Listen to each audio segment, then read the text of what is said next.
नमस्कार दोस्तों, सुबह की ताज़ा खबरों में आपका स्वागत है।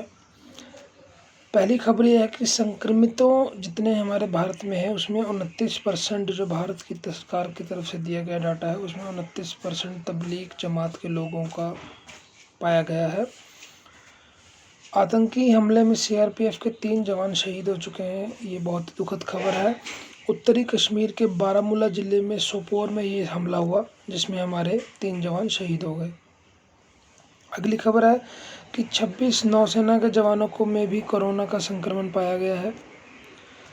तो ये एक दुखद समाचार और है कि जब अगर आर्मी में ही या डिफेंस फोर्सेस में हमारा ये कोरोना संक्रमण पहुंच जाएगा तो ये बहुत ही चिंताजनक बात है। अगली खबर है कि कोरोना संकट के बीच सरकार ने एफडीआई नीति में किया बदलाव। अब किसी भी पड़ोसी देश का निवेश से पहले लेनी होगी भारत सरकार से मंजूरी। और ये क्यों किया गया है? बिकॉज एचडीएफसी बैंक में चीनी कंपनी के बड़े स्टेक के बाद ये फैसला लिया गया कि किसी भी कंपनी को अगर एफडीआई में निवेश करना है तो सरकार से मंजूरी लेनी पड़ेगी। अगली खबर है कि अमेरिका और भारत के बीच जो रक्षा सौदा हुआ है उसको लेकर पाकिस्तान ने अपनी नाराज़गी जताई है। उन्होंने कहा है कि दक्षिण एशिया में अस्थायी ये जो स्थिति वो हो जाएगी। गौरतलब है कि $15.5 करोड़ की ये जो डील है उसमें हार्पून ब्लॉक 2 जो एयर मिसाइलें हैं वो भी शामिल हैं जो भारत को मिलेंगी। और इससे हमारी जो बाउंड्रीज़ हैं, जो हमारे देश की जो सीमाएं हैं, उनको ज़्यादातर हमने सिक्योर करने के लिए ये एक जो बनाई गई है उसमें काफ़ी मदद दिलेगी कि हमें अपनी सीमाओं को जो हम कर पाएंगे ज़्यादा से ज़्यादा। और एक जो नई चीज़ अभी आई है उभर के वो है कॉन्वलेसेंट प्लाज्मा।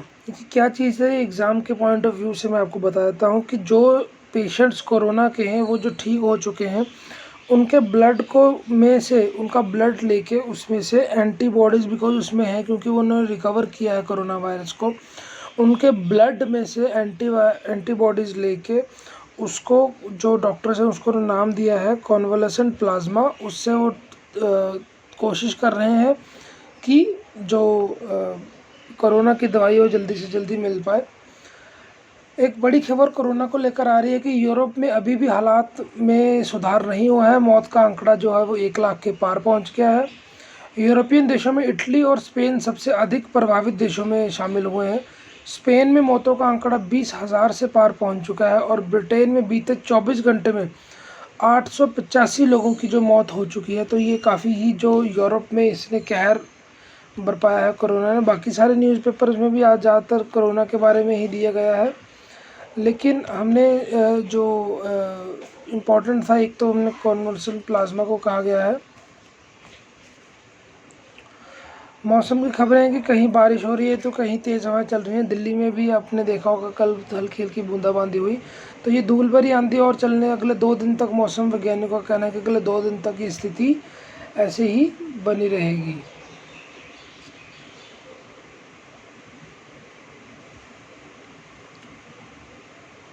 अगली खबर निकल के आ रही है कि जो आईआईटी जो रोपड़ के शोधकर्ता हैं उन्होंने आईआईटी रोपड़ के शोधकर्ताओं ने बॉट के मरीज़ों को भोजन और दवा देने के लिए जो एक प्रयत्न किया है काफ़ी सराहनीय आया है। और कई जो सीबीएसई के भी जो खबरें हैं वो भी हमारे सामने आई हैं।